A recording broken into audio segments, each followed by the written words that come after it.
Whew. I've talked about the Sony FDR X3000 for darn near a year now, and I've never really made a full video about it. So today, let's talk about one of the most versatile cameras ever made.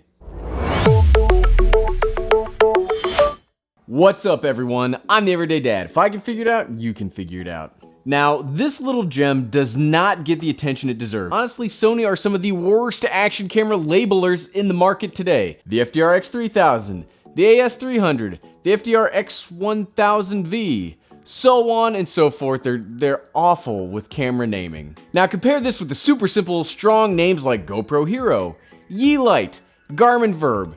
Really easy to remember and catches the attention quite nicely, I think. Now, another reason for the lack of popularity of this device is the previously mentioned action cameras all share a similar ancestry, and that is, the GoPro Hero line. And that kind of dictates that these robust little cameras should be shaped in certain ways. The Sony's ancestry, on the other hand, is a little different, where it seems they took one of their camcorders, shrunk it, and ruggedized it, which will be both a benefit and a detraction as we get further into the video. But before we go any farther, let's get the main specs of the X3000 out of the way to get us all on the same page. The FDR X3000 has a 1/2.5-inch back illuminated Exmor R CMOS sensor. It is an 8.2 megapixel camera. It has a Zeiss, very nice, Tessar lens with an f2.8 aperture. It is 17mm at the widest, 23mm in medium, and 32mm in narrow, which means how wide the shot's gonna be. It does have balanced optical steady shot with active mode built into it, which means amazing stabilization. And it has a legitimate Sony image processor. The X3000 can do 4K at up to 30 frames per second at 100 megabits per second. It can do 1080p up to 120 frames per second, and it can do 720p up to 240 frames per second. One of the nicest features of the FDR X3000, it has a built-in 3.5mm audio jack. That's earth-shattering. It takes the Sony MP-BX1 1240 mAh battery. Inside the box, you'll get a waterproof case. I'm a huge fan of ruggedized cases. You get a battery, some documentation, and a charging cable. Now, it is pretty bare bone, and it only comes included with quarter 20 mounting options, so if you do want to use this with GoPro accessories, you will have to buy an adapter separately.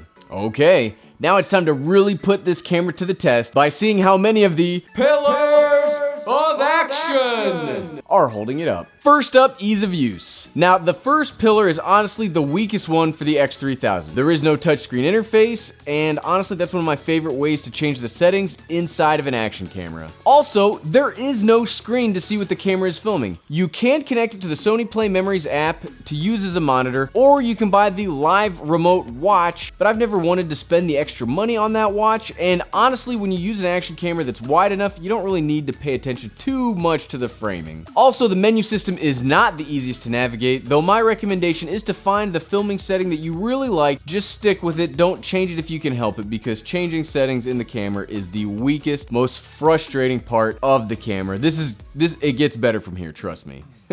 Number 2, durability. The Sony isn't the most rugged camera by itself. Like the majority of these types of cameras, it really needs a case to come in its own if you want to protect it. Now, something that I do like is Sony makes a lens hood protector, so if you still want really good audio, but you also want to protect your lens, you can buy an additional, though expensive, accessory to protect the lens.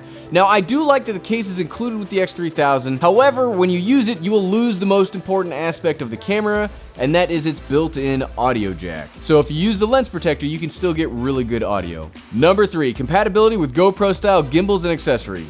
Wow, did I title this video correctly? The first 3 pillars are not being very friendly to the little Sony camcorder, because it's also not really compatible with any GoPro-style gimbals. There is at least one that is specifically made for the X3000, but even then, if you use more than one kind of action camera, you'd have to buy double the gimbals. But with the quarter 20 mount on the bottom, you can with relative ease adapt it to fit on GoPro mounts, harnesses, and selfie sticks, so it's not a total deal breaker, because we've got some doozy pillars coming up, because I promise it gets better from here. Number 4, decent, not perfect image quality.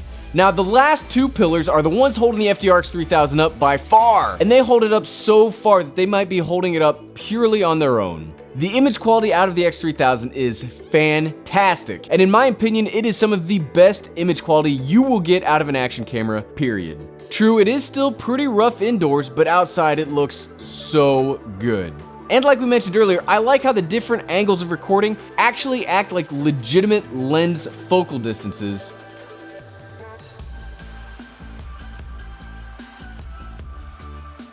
Now, a video that will come out later this week that we'll talk about more in depth, but if you want to vlog with an action camera and put this baby into medium, people will be able to see everything around you, and they might not even be able to tell it's an action camera. It really, really looks good. And so this is an audio test of the Sony FDR X3000. Now, I am 100% cheating right now because I've got a Rode Video Mic Pro Plus attached to this, and I don't really consider it like super, it's a little cheating. It's a little cheating using a microphone, but I don't consider it super cheating because, like we've mentioned, the FDR X3000 has a built-in mic jack, and if it's gonna have a built-in mic jack, we might as well take advantage of everything it's got, right? Here, we'll do without the microphone real quick.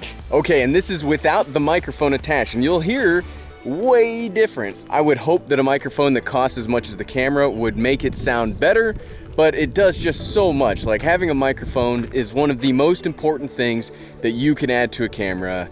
And that's one of the things that makes the FDR X3000 so much better than every other camera. You don't have to buy an adapter. You don't have to buy some kind of switch or plug or extra thing. You don't have to buy anything. It just works because it's built in. Huge, huge, huge improvement. So excited about it. And the best pillar of all when it comes to the X3000 is number 5, stabilization, the best for last. Besides the audio jack, the stabilization in the X3000 is another very unique feature.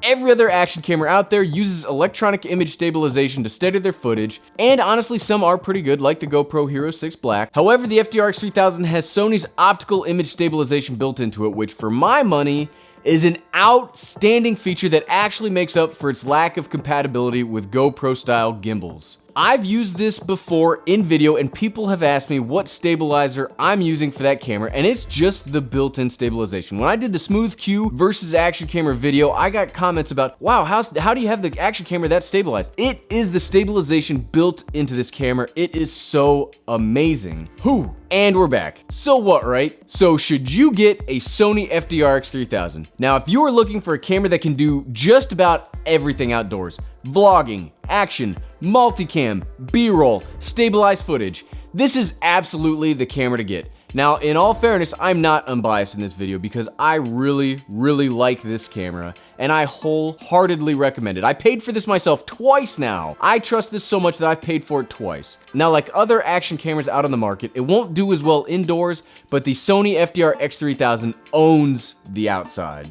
Thanks for watching.